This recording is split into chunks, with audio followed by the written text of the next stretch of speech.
참 예수님.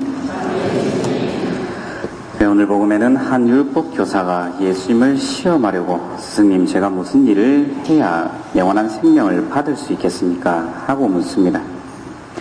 그 질문에 예수님께서는 직접 대답을 하지 않으시고 교사로 하여금 스스로 답을 찾도록 유도하시죠. 율법 교사는 하느님 사랑과 이웃 사랑을 영원한 생명을 얻기 위한 답으로 제시합니다. 이에 예수님께서는 율법 교사의 대답을 옳은 대답으로 인정하시죠. 그리고 그렇게 하여라, 그러면 내가 살 것이다 하고 말씀하십니다. 이에 그치지 않고 율법 교사는 자기의 정당함을 드러내고자 그러면 누가 저의 이웃입니까? 하고 또다시 질문합니다.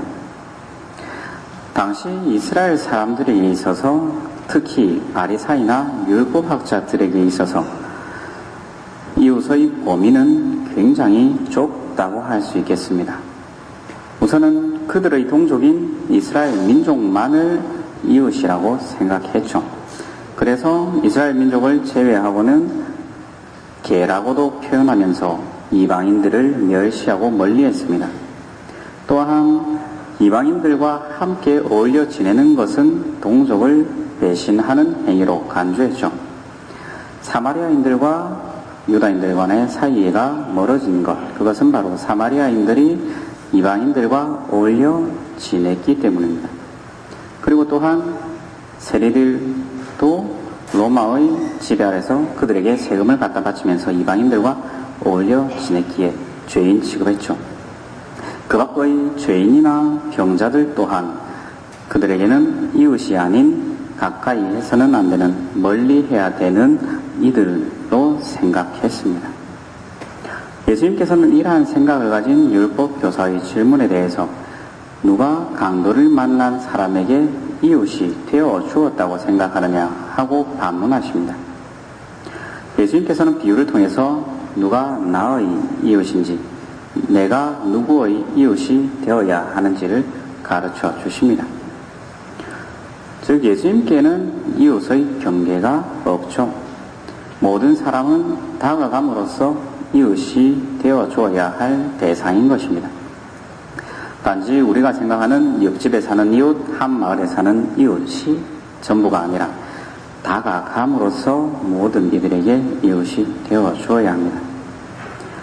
예수님의 비유에서 사제는 예루살렘에서 예리코로 내려가다가 강도를 만나 조주검이 된 사람을 보고서는 길 반대쪽으로 지나가 버립니다.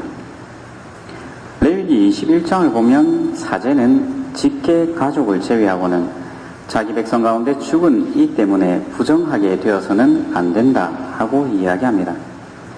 즉 자신의 직분에서 부정하게 되지 않기 위해서 그 사람을 피해서 길 반대쪽으로 가버렸죠. 하지만 그 사람은 시신이 아니었죠. 죽음이 아니었습니다. 죽기 전이었죠. 생사 여부를 확인하지도 않고 그 사람을 피해서 달아난 것이죠. 도와주지 않았습니다. 레위인들 또한 성전에서 제사의식을 성전 제의에서 사제를 돕거나 종교적 직무에 종사하는 이들이죠. 이들 또한 율법 규정에 죽음에 몸이 닿는 이는 이래 동안 부정하다는 율법 규정을 생각하면서 그 죽음을 피해 갔는지도 모르겠습니다. 하지만 어떠한 경우에서든 나 자신의 편의를 위해서 이러한 일들이 일어나서는 안 될 것입니다. 사제나 레위인들이 율법 규정을 지키고자 그 사람을, 강도를 만난 사람을 피해 간 것, 과연 율법 규정 때문인지 자신의 이익 때문인지 생각해야 합니다. 율법 규정에 보면 죄가 자신이 속죄, 죄에 물들었을 때 씻어버리는 속죄 규정 또한 정해져 있죠. 만약에 죽음을 접하게 되었다면, 부정하게 되었다면 속죄 예를 행하면 됩니다. 그리고 이들은 예루살렘으로 올라가는 길이 아니라 예루살렘에서 예리코로 내려가는 길이죠. 이는 자기들의 직무를 하고 이제 일 끝내고 쉬고 가는 과정이죠. 이때에 자기들은 이 사람을 피해서 도망간 것입니다. 하지만 유다인들이 상종 못할 사람 취급했던 사마리아인은 달랐죠. 사마리아인은 먼저 응급조치를 하고 숙소를 잡아주고 충분한 치료와 휴식을 취할 수 있도록 그 비용까지도 지불하고 떠납니다. 이 사마리아인은 2데나리온을 숙박업소 주인에게 맡기면서 치료해달라고 하죠. 1데나리온이 당시 기본적인 노동자들의 하루 일당입니다. 이틀치 해당하는 일당이라고 생각하면 얼마 안 된다고 생각할 수도 있습니다. 그러나 한편으로 당시의 숙박비가 32분의 1 데나리온이었다고 합니다. 거의 2달치에 해당하는 숙박비인 것이죠. 2데나리온은. 그렇다면 어느 정도의 숙박비와 치료비를, 충분한 숙박비와 치료비를 그 주인에게 맡겨두고 간 것입니다. 그리고 자신은 어떤 일로 인해서 여행을 하는지는 모르겠지만 급히 가야 했던 것처럼 보여집니다. 오늘 복음에서는 이튿날 그 사람이 숙박주인 업소에게, 여관 주인에게 돈을 주면서 떠나지만 어떤 사본에는 아침 일찍 떠났다고도 기록하고 있습니다. 바쁜 가운데서도, 어디 급히 가야 되는 가운데서도 그 가엾은 사람을 돌보아 주고 그를 충분히 치료할 수 있도록 도와주고 떠난 것이죠. 사제들, 레위인들, 그들이 행한 것들, 자신이 과연 무엇 때문에 그러한 것들을 행하지 않았는가? 자신의 편의 때문이죠. 귀찮아서입니다. 오늘날 우리들은 과연 길에 누군가가 쓰러져 있다면 어떻게 해야 되겠습니까? 오늘날 우리들은 어떻게 보면 사마리아인보다 훨씬 편하게 도와줄 수 있습니다. 여관에 데려다 주고 하는 것이 아니라 그냥 119에 전화 한 통 하면 되죠. 다른 너무 친절을 베푸느라 손을 대는 것, 치료를 해주려고 하는 것은 자칫하면 더 큰 화를 초래할 수 있기에 손은 안 대는 것이 좋죠. 전문적인 응급치료를 할 수 있는 사람이 올 때까지 그대로 두는 것이 오늘날의 상식이죠. 그리고 누군가가 만약에 길에서 폭행을 당하고 있는 장면을 목격한다면 그때는 112에 신고해야 되죠. 요즘 뉴스를 보면 누군가가 폭행을 당하고 싸우고 있을 때 대부분의 사람들이 하는 행동은 112에 신고하기보다는 동영상 촬영을 하죠. 스마트폰으로 동영상 촬영을 하는 것이 오늘날의 현실입니다. 112 버튼만 누르면 될 것을 굳이 촬영을 하는 것이죠. 이것은 또한 타인의 사생활에 지나치게 간섭하는 것이 됩니다. 우리 안에서도 마찬가지죠. 구체적으로 다른 사람들에 대해서 관심을 가지고 살펴보고 돌보아 주는 것은 합당하나 다른 사람의 사생활에 지나치게 또한 관여하는 것은 합당하지 않은 일이죠. 즉, 우리가 어떤 사람을 도와주고자 할 때 어떻게 도와주어야 하는가? 그것은 상대방이 필요한 것, 상대방에게 도움이 되도록 하는 것이 진정한 사랑의 실천입니다. 내가 과연 저 사람을 위해서 무엇을 할 수 있는가?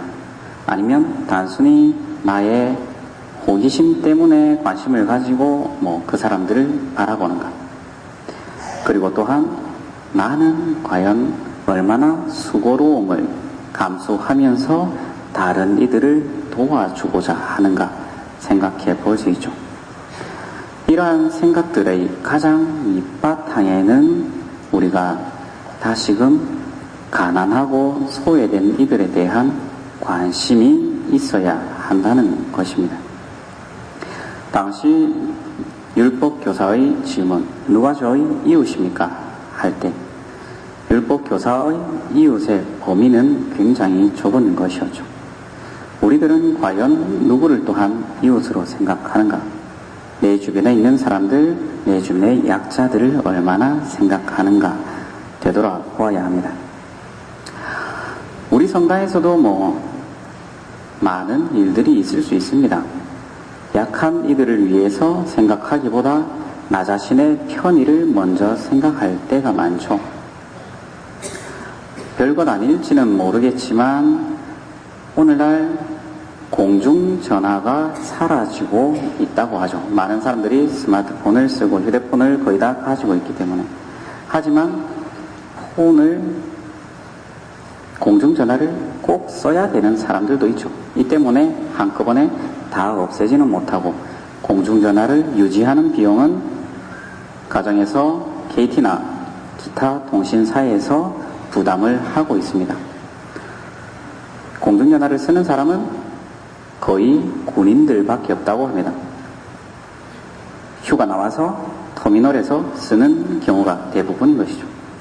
그렇다고 해서 나하고 상관없고 내가 쓸데없이 내 돈은 나갑니다. 분명히 내가 공중전화를 쓰지는 않더라도 유지하는 비용은 내 돈의 일부는 들어가죠. 그렇다고 해서 없애자고 말할 수는 없겠죠.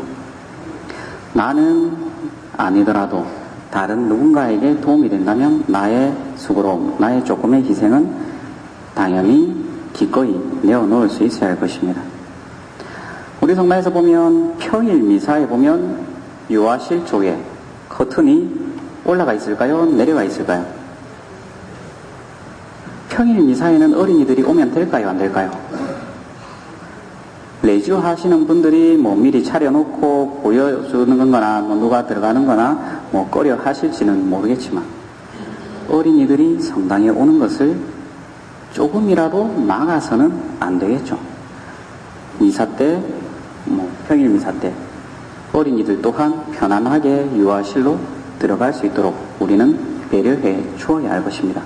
물론 제가 여태까지 평일 미사에 어린이들이 온 경우는 한 번밖에 본 기억은 없습니다.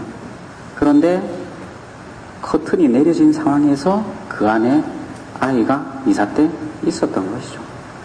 과연 아이를 데리고 오는 부모의 입장에서 아이를 안 데리고 올 수는 없고 미사는 해야 되겠는데 커튼이 쳐진 유아실에서 미사를 한다. 그것은 우리가 볼 때 우리 상식에서는 맞지 않는 것이 아닌가 생각해 봅니다. 이처럼 우리들이 별것 아닌 것일지는 모르겠지만 나와는 상관없는 일일지도 모르겠지만 내 주변에 혹시 약한 이들, 소외된 이들이 없는지 잘 살펴보시고 도와주는 것 그렇게 어렵지는 않을 것입니다. 관심을 가지고 진정으로 필요한 것들을 해줄 수 있도록 잘 마음을 그쪽으로 가까이 두시면 좋겠습니다. 하느님은 살아계십니다. 아멘.